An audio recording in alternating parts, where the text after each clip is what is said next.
तो नमस्कार दोस्तों, आज हम बात करेंगे आईपीसी की धारा 347 के बारे में। तो दोस्तों इस पे मैं आपको बताना चाहूंगा, जैसे कि आपने देखा होगा कि क्राइम जो इस समय है किस तरीके से बढ़ता जा रहा है दिन पे दिन। जो आपने देखा होगा कोई ना कोई आपको न्यूज नहीं सुनने को मिलेगी कि यहाँ पे मर्डर हुआ, यहाँ पे ये हो गया, यहाँ पे बलात्कार हुआ, यहाँ पे कुछ भी हुआ, रेप से लेकर कई सारे जो आपने देखे होंगे, जैसा जो कि आपको देख के लगता होगा कि ये लोगों ने क्या किया। दरअसल क्या होता है, ज्यादातर लोगों को पता नहीं होता कि हमारे साथ आगे चल के क्या होने वाला है। कई लोगों को पता ही नहीं होता कि आगे चल के अगर हम ऐसा काम करते हैं तो हमारे साथ आगे चल के क्या होगा, हमें कौन सी सजा मिलेगी, क्या हो सकता है हमारे साथ, हमारे फैमिली को कौन से दिन देखने पड़ सकते हैं। तो दोस्तों इसी को लेकर मैं ये वीडियो आपको बीच बीच में देता रहता हूँ कि लोगों को पता चले कि आगे चल के हमारे साथ क्या हो सकता है। तो इसको लेकर हो सकता है क्राइम थोड़ा सा कम हो जाए। तो दोस्तों इसी पे मैं आपको बताना चाहूंगा धारा 347 के बारे में। तो दोस्तों इसमें क्या होता है कि जैसे आपने किसी व्यक्ति को अपने घर पे कैद कर लिया या कहीं भी कैद कर लिया है, तो दोस्तों इसकी कुछ वजह होती है। जैसे कि आपने किसी की प्रॉपर्टी हड़पने के लिए या प्रॉपर्टी लेने के लिए,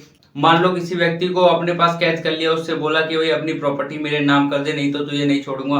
हो सकता है आपने किसी घर वाले को, उसके बच्चे को, चाहे बीवी को, चाहे किसी उसके लड़के को, चाहे उसी के किसी लड़के के बाप को आपने अपने पास कैद कर लिया और उनसे बोलते हैं कि हमारे नाम प्रॉपर्टी कर दे या नहीं तो हम इसको मार देंगे या ये कर देंगे या इसको अपने पास कैद रखेंगे, इसको छोड़ेंगे नहीं। तो उसे ये काम करना पड़ता है। और दोस्तों दूसरा क्या रहता है कि आपने किसी को कैद कर लिया कि आप उसके जरिए किसी को मरवाना चाहते हैं। आपने बोला किसी के बच्चे को अगर आपने अपने पास कैद कर लिया तो उसके बाप को बोलते हैं, आपको उसके फादर को बोलते हैं कि उसका जाके मर्डर कर दे या उसके जाके हाथ पैर तोड़ दे, उसके जाके ऐसा कर दे, उसके साथ ये कर दे, या पैसे आप मांगते हो या चाहे वो कोई भी चीज रही हो उससे रिलेटेड जिस तरीके से रहता है कि या किसी को मारना या कुछ करना, अगर आपने उसको लेकर प्रॉपर्टी को लेकर किया है, जिस तरीके से रहता है कि कई लोग आपने देखा होगा कि कॉमन सी चीज हो गई, जैसे गांव में लोगों को नहीं पता होता कि क्या होता है कि वो लोगों को कैद कर देता है। मान लो उसको उनके पास उनको पैसे हैं तो उसको लोगों को क्या होता है कि पैसे नहीं दे पाए तो उसको ले लिया, उसको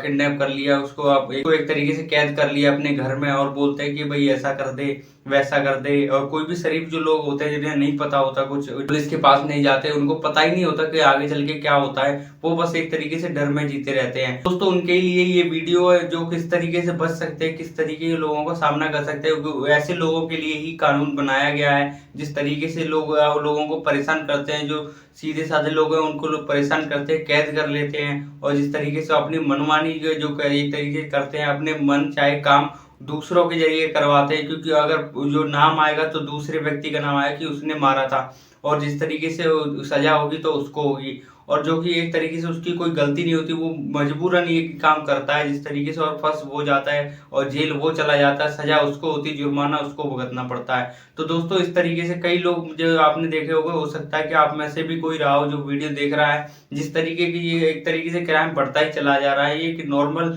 एक तरीके से लेवल पर ये क्राइम जो है वो हो गया है। और जिस तरीके से लोग आपने देखा होगा, बहुत लोग इस तरीके से परेशान है, जिस तरीके से लोग बड़े बड़े जो लोग रहते हैं, जिस तरीके से गांव में जो एक तरीके से कहते हैं जो मैन होता है, और जिस तरीके से लोगों को कैद कर लेता है, अगर पैसे की, चाहे वो पैसे के चक्कर में रहा हो, चाहे वो किसी चक्कर में भी रहा हो, जिस तरीके से लोगों को मरवाना होता है, जिस तरीके से लोगों की प्रॉपर्टी हड़पनी होती है, प्रॉपर्टी हड़प के एक तरीके से वो बड़े लोग बन जाते हैं, जिस तरीके से बड़ा पैसा कमा लेते हैं और चाहे वो प्रॉपर्टी कमा लेते हैं, एक तरीके से प्रॉपर्टी बना लेते हैं। तो दोस्तों उसके लिए ये कानून बनाया गया है जो धारा 347 उन पर लगाई जाती है। रही बात दोस्तों इसमें सजा की, तो इसमें मैं बताना चाहूंगा, इसमें 3 साल की सजा और साथ ही जुर्माना देना पड़ता है। तो दोस्तों इसमें ऐसा नहीं कि कोई भी व्यक्ति बच जाएगा, इसमें 3 साल की सजा तो होती ही होती है। ऐसा नहीं है कोई भी व्यक्ति बच जाएगा या किसी उसको सजा नहीं होगी। अगर ऐसे जुर्म करता है तो उसको कंफर्म है कि 3 साल की जेल तो होगी ही होगी और साथ ही जुर्माना, ये कंफर्म होता है इसमें। क्योंकि ये क्राइम एक बहुत बड़ा क्राइम है। आप किसी भी व्यक्ति को घर में कैद नहीं कर सकते हो, ये आपको अधिकार नहीं होता है कि आप किसी भी व्यक्ति को उसके बिना मन के, और जिस तरीके से उसका मन नहीं है और आप उसको घर पे अपने रखते हो, चाहे किसी भी काम के लिए, और चाहे अगर आपको मरवाना है कि या प्रॉपर्टी आपको उसकी चाहिए, इस तरीके से नहीं कर सकते हो। आप किसी के साथ जबरन नहीं कर सकते हो, ये आपको न हक नहीं होता। हर व्यक्ति को अपनी इच्छा अनुसार जीने का हक होता है कि वो अपनी इच्छा से ही जिएगा, अपनी इच्छा से ही मरेगा, एक तरीके से कह सकते हैं। तो आप ये नहीं काम कर सकते हो, ये बहुत ही गलत काम होता है जिस तरीके, इसीलिए इस पे धारा 347 लगाई जाती है और इसमें आपको 3 साल की सजा होती है। तो दोस्तों ये होता है धारा 347 में। कैसी लगी वीडियो लाइक और कमेंट करके बताना। आगे की वीडियो देखने के लिए चैनल को सब्सक्राइब। इसी के साथ नमस्कार।